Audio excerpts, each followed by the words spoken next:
मैंने basically free में किया है, ठीक है, बीएससी नर्सिंग। और जो मैंने आज मेकअप किया ना वो बड़ा सही लग रहा है मुझे। फीस 5000 होगी, तो उसका कुछ वैसे पता नहीं फ़र्क। तो एंट्रेंस एग्जाम बहुत ही ईजी होता है। Hello guys, I hope you all are doing great. I am Sarabjeet Kaur and इस वीडियो में मैं बताऊंगी कि बीएससी नर्सिंग फ्री में कैसे करना है, जैसे कि आपने कैप्शन पढ़ ही लिया होगा। फिर और डिटेल्स मैं वीडियो में बताऊंगी, अभी देखते रहिए। और उससे पहले चीट वाला कलर है, it says I am an over thinker, your one word is an entire web series for me. सच्ची बात है ये तो without any further do let's get into the video. Makeup देख लो, कुछ न्यू ट्राई किया मैंने आइस का। मैं आइस का ही करती हूँ वैसे, और कुछ ज़्यादा नहीं करती, ठीक है। और ये फाउंडेशन के बिना ही है। चलो ठीक है, स्टार्ट करते हैं। तो पहले तो ये वीडियो मैंने पहले बना चुकी थी थोड़ी थोड़ी, ठीक है। फिर उसमें कुछ गलतियाँ थी, इसलिए मैं दोबारा बना रही हूँ। और यो दोबारा नहीं, मतलब कुछ कुछ सेक्शन में बना रही हूँ। बाकी इसमें मैं दो दो दिखूँगी। ठीक है। और तो पहले तो मैं वीडियो में ही बताऊंगी कि बीएससी नर्सिंग में कैसे आना चाहिए, क्या क्या करना चाहिए, ठीक है। तो उसके बाद एंड तक देखते रहो, मैं बताऊंगी कि मेरी बीएससी नर्सिंग फ्री में कैसी हुई, ठीक है। Obviously for BSc nursing you have to opt for medical in +1 and तो फिर आप पीसीबी लेते हो, that is physics, chemistry and biology. आप एडिशन मैथ्स भी ले सकते हो, उसका कुछ वैसे पता नहीं है फ़र्क। तो आपने ले लिया, फिर आपको एंट्रेंस एग्ज़ाम देना है। तो एंट्रेंस एग्ज़ाम बहुत ही ईजी होता है। आप यार मुझे तो लगता है कि बीएससी नर्सिंग हम खुद से नहीं करते, मतलब खुद से करते हैं। बट बीएससी नर्सिंग हमारे किसी का पैशन नहीं होता। 1% लोगों का होता होगा, बट 99% को, सभी को एमबीबीएस में जाना होता है। ऐसे ही मैंने चूज़ किया था मेडिकल, क्योंकि मुझे एमबीबीएस करनी थी बाया, बट नहीं हो पाया। फिर उसके लिए एमबीबीएस के लिए हमें obviously we have to give NEET exam. फिर वो क्रैक करना होता है, फिर आपके एमबीबीएस में एडमिशन होती है। तो एमबीबीएस के लिए जो नीट के लिए जो प्रिपरेशन की थी आपने, वो इनफ होती है। मतलब आप बस नीट के लिए प्रिपेयर करो एंड किसी भी नर्सिंग एग्ज़ाम के लिए बैठ जाओ, आपका हो जाएगा क्लियर। ऐसे मेरा हुआ था, मैंने नीट की प्रिपरेशन की थी और उसके बाद मेरा क्लियर हो गया था बीएससी नर्सिंग। कहाँ पर मिली थी मुझे? GMCH 32 in Chandigarh. GMCH is government medical college and hospital, तो कॉलेज के साथ हॉस्पिटल भी है अटैच्ड। तो ये बहुत प्लस पॉइंट है।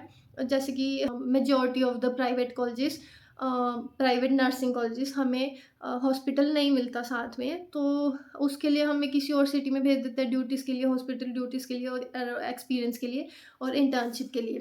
तो वो ड्रॉबैक का सिलेक्शन प्रोसेस, आपको एंट्रेंस एग्ज़ाम देना है, उसका मेरिट लिस्ट आएगा, आपका क्लियर होएगा, काउंसलिंग में नेम आएगा, फिर आपको वहाँ पर जाना है। ऑब्वियसली कॉलेज में जाते हैं काउंसलिंग के लिए, फिर आपका सिलेक्शन हो जाता है। फिर तो अगर सिलेक्शन हो जाता है तो फिर आपका medical checkup and admission fees आपको सबमिट करनी पड़ती है। मैंने जीएमसीएच में हमारी काउंसलिंग थी तब 9 के अराउंड गई थी मैं सुबह, एंड फिर अराउंड 6 और 6:30 हमारा एडमिशन फ़ीस सबमिट हुआ था, क्योंकि बहुत ही रश होता है ऑब्वियसली। फिर मेडिकल चेकअप में मतलब काफ़ी टाइम लग जाता है, तो तब हुई थी। और एडमिशन के लिए मैंने 10K दिया था। एंड तो फिर उसके बाद एडमिशन के बाद हमारी एडमिशन हुई, जब फर्स्ट ईयर के एग्ज़ाम हुए तो उसके लिए 10K अलग से फॉर द एग्ज़ामिनेशन फ़ीस, ठीक है, उसके लिए 10K लगते हैं दोबारा से। और फिर सेकेंड ईयर से हमारी कॉलेज फ़ीस 5000 हो गई थी, 10K टू 5000, ठीक है। फिर पर एग्ज़ामिनेशन फ़ीस सेम रही थी जैसे कि 10K। तो सेकंड, थर्ड, फोर्थ ईयर में मैंने 5000 दिया था और फिर एग्ज़ामिनेशन फ़ीस 30,000, ठीक है, फॉर द 3 ईयर्स। फिर उसके बाद फिर अगर आपकी सप्ली आती है तो ऑब्वियसली दोबारा एग्ज़ाम आपको रीअपीयर करना पड़ेगा। फिर उसके लिए आपको 10K अलग से देने पड़ते हैं। बट अगर आप सप्ली वगैरह नहीं देते तो 60 टू 65,000 में आपकी बीएससी नर्सिंग पूरी कंप्लीट हो जाती है, ठीक है। And talking about other expenses, जैसे कि बुक्स हो गया या ट्रैवल एक्सपेंसेस हो। If I talk about books, तो इसके लिए फॉर द बुक्स, सो इसके लिए फॉर इजी ऑप्शंस हैं, जैसे कि फर्स्ट आप लाइब्रेरी से इशू करा सकते हो, उससे पढ़ के आप दोबारा वापस कर सकते हो, ठीक है। और सेकंड आपका है कि सीनियर से अच्छी बनती है, तो सीनियर से आप यार बुक्स ले लो, वो हाफ रेट से भी कम में दे देते हैं। अगर अब बहुत ही ज़्यादा अच्छी बनी तो फ्री में भी दे देते हैं, ठीक है। पढ़ के फिर वापस कर दो, क्योंकि कुछ सीनियर्स रखते हैं अपने पास बुक्स, तो उनको पढ़ के दोबारा वापस कर दो, या ऐसे वो फ्री में दे देते हैं। फिर थर्ड ऑप्शन इसका है कि आप न्यू बुक्स ले लो, वो ऑप्शन है ही नहीं, ठीक है। मतलब आपको लेनी है न्यू बुक्स, क्या करोगे यार, कोई ज़रूरत नहीं है, ठीक है। तो फोर्थ ऑप्शन, अगर आप सेकंड हैंड बुक्स लेना चाहते हो तो मैंने तो 15 की मार्केट है, और 43 और 42 में पता नहीं कहाँ पर, अटावा चौक, ठीक है? अटावा चौक देख लेना कौन से सेक्टर में है। मुझे ज़्यादा याद नहीं रहता, तो अटावा चौक से भी मिल जाती है बुक्स, सेकंड हैंड बुक्स। और उद उससे भी सस्ती अगर आपको लेनी है तो 15 की मार्केट से वहाँ पे भी second hand books half rate में ही मिल जाती है। फिर फर्स्ट ईयर की ली, ठीक है, सेकंड हैंड बुक्स, तो सेकंड ईयर में हो गए, जो आपने फर्स्ट ईयर की बुक्स ली थी वो वापस कर दो और सेकंड ईयर की बुक्स ले लो। ठीक है? तो ऐसे किया था मैंने, तो ऐसे किया था। तो ऐसे ही सेकंड ईयर कंप्लीट हुआ, मैंने वो वापस करके थर्ड ईयर की ले ली, ऐसे फोर्थ ईयर में किया था। तो ये बड़ा ही ईज़ी है, इतने ज़्यादा पैसा नहीं लगता। एम्स और पीजीआई में तो इससे भी ज़्यादा कम फीस होती है, ठीक है? और पी मैंने ना मतलब जीएमसीएच का पेपर दिया था, एम्स के बारे में इतना कुछ मुझे नॉलेज था नहीं तब, मुझे पता नहीं था एम्स के बारे में, तो मैंने उसका पेपर फिल तक नहीं किया, पीजीआई का, और जीएमसीएच का पता था 32 वाले में। तो मैंने जेएमसीएच का फिल कर दिया, तो वहाँ मेरा सिलेक्शन हो गया था। तो प्राइवेट कॉलेजेस में पता क्या होता है, पहले तो फीस ही बहुत ज़्यादा देती है, अराउंड 3 लाख टू 5 लाख, उससे भी ज़्यादा हो सकती है, मुझे नहीं पता, इतनी तो होती है आई गेस। और फिर उसके बाद उनके पास अपना हॉस्पिटल भी नहीं होता, ठीक है, प्रैक्टिस के लिए, तो वो इधर भेजते हैं, उधर भेजते हैं, किसी और सिटी में भेजते हैं, और स्टेट में भेजते हैं for internship, for the practice, hospital duties के लिए इधर-उधर भेजते हैं। तो मुझे लगता है उनकी अच्छे से प्रैक्टिस होती है। पर ठीक है, अगर प्रैक्टिस होती भी नहीं है तो भी चल ही जाता है, वो अलग टॉपिक है। तो वो प्रैक्टिस के लिए इधर-उधर भेजते हैं। तो एटलीस्ट गवर्नमेंट कॉलेजेस में उनका हॉस्पिटल तो होता है, पीजीआई का अपना है, जीएमसीएच का अपना है, एम्स का तो ऑब्वियसली सबको पता है कि अपना है ही है, और बहुत ही अच्छा हॉस्पिटल है वो। फिर बस इतने में ही आपका हो जाता है पूरा बीएससी नर्सिंग, एंड ये ठीक है यार, अगर दूसरे कोर्सेज़ का कंपैरिज़न करो या दूसरे कॉलेजेस का कंपैरिज़न करो तो ये तो बहुत ही ज़्यादा कम है। I am talking about private colleges, ठीक है? तो ये बहुत ज़्यादा कम फ़ीस है। इतने में अगर आपकी पूरी डिग्री हो रही है तो क्या चाहिए आपको? सो बेसिकली ये सारा प्रोसेस मैंने बता दिया, जैसे कि आपको पता लग गया पिछली क्लिप में। तो मैं बताना चाहती हूँ कि मेरा जो पैसा है, मतलब मैंने बताया कि 60 टू 65 लगा है मेरा, ठीक है? टोटल कर लेना आप, मतलब मैं ऊपर स्क्रीन पे डाल दूँगी, ठीक है? 4 इयर्स का विद इंक्लूडिंग एग्ज़ामिनेशन फ़ीस, ठीक है? तो तो जैसे कि मैंने ये प्रोसेस बताया पिछली क्लिप में, तो आपको पता लग गया होगा कि इतना लगा है college fees, admission fees, and examination fees का भी मैं स्क्रीन पे पॉपअप कर दूँगी। फिर तो ये वाला पैसा तो लग गया, तो फ्री में कैसे हुई, है ना? इतना बड़ा क्वेश्चन। तो मैं बताती हूँ, ये फ्री में पता कैसे हुई?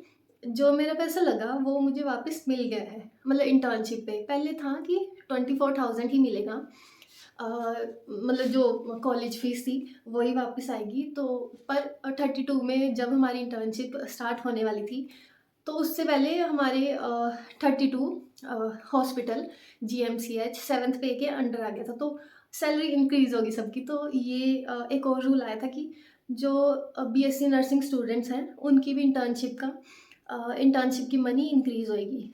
तो पहले तो 4,000 पर मंथ था, ठीक है? 6 मंथ्स के लिए इंटर्नशिप होती है तुम्हारी, तो 4,000 पर मंथ था। फिर हमने भी लेटर डाली, ठीक है? पूरी क्लास ने, और उसके फिर बाद में ऐसा था कि लेटर के बाद ये पता लगा कि 80,000 आएगी, 80,000, 83,000 समथिंग आएगी, ठीक है? फॉर 6 मंथ्स, क्योंकि इंक्रीज़ हो गई थी। फिर पर मंथ 13,000 कुछ हो गया था, एंड तो हमने भी लेटर डाल दी, और फिर अभी जैन में आ गए वो इंटर्नशिप के पैसे, जो भी थे। बाकी पहले 24 तो आ ही गए थे, जो कि बाकी 54,900 ऐसा कुछ था, वो अभी आ चुके हैं जैन में। तो इसीलिए जो भी पैसा लगा वो रिफ़ंड तो हो ही गया यार। पहले तुमने लगाया इन्वेस्टमेंट ही, और फिर तुम्हें वापस भी मिल गया। तो मैं ये बता रही हूँ कि मेरी बीएससी नर्सिंग फ्री में ही हुई है, और देखो 65 तो लगा ही है कॉलेज में, ठीक है? और मुझे 80 कुछ मिला है, ठीक है? तो उसमें से भी फिर भी तुम्हारे पास 15,000 बच ही जाते हैं। एट द एंड ये बीएससी नर्सिंग मेरी फ्री में हुई है, ठीक है? तो इसलिए मैं बोलती हूँ कि गवर्नमेंट से करो। प्राइवेट में फूक रहे हो तुम, इतना पैसा वापस नहीं मिलता, मुझे नहीं लगता इंटर्नशिप में इतना मिलता है। तो गवर्नमेंट में करो, और जीएमसीएच का तो अभी इंक्रीज़ हो गया बच्चों का बीएससी नर्सिंग इंटर्नशिप के पैसे, तो कर लो यार। 13,000 पर मंथ मिलेंगे तुम्हें, तो ठीक है। फ़ीस भी इंक्रीज़ हुई होगी पता नहीं, पर हमारे लक था, अ, तो हमें सारे और उससे भी ज़्यादा पैसे वापस मिल चुके हैं। तो इसलिए मैं बहुत ज़्यादा खुश हूँ। तो ऐसे कि मैंने बीएससी नर्सिंग अपनी पूरी कंप्लीट फ्री में बेसिकली हाँ, फ्री ही बोल सकते हैं, ठीक है? और बाकी मैं उसका नहीं बात कर रही, स्ट्रेस जो लगा, जो मेहनत लगी, हार्ड वर्क की नहीं बात कर रही। मैंने इतनी मेहनत की भी नहीं वैसे। तो उसके अलावा इमोशनल पर्सपेक्टिव के अलावा दूसरा पैसों वाला, ठीक है? वो फ्री में हुआ है। तो इसीलिए तुम भी करो, अगर तुम्हें करना है वैसे तो। देखो मेरा मन नहीं है, वो अलग बात है, चलो मैं बात ही नहीं करूँगी इस वीडियो में, वो मैं बाद में बताऊँगी, ठीक है? ये कंप्लीट कर देती हूँ। तो मेरा मन नहीं है कि मैं आगे कंटिन्यू करूँ ये एज़ अ नर्स मैं जॉब करूँ या जो भी, ठीक है? मुझे पता है मैंने 4 साल लगाए दिए, अपना पूरा टाइम इन्वेस्ट किया है, जो भी है। इसकी टाइम और इमोशंस की मैं नहीं बात कर रही। पर जैसे पैसे की बात है तो पैसा वापस आ ही गया, तो मैंने बेसिकली फ्री में ही किया है, ठीक है? BSc nursing. और यही था इस वीडियो के लिए। If you liked my video please like, share and subscribe to my channel, and bye bye.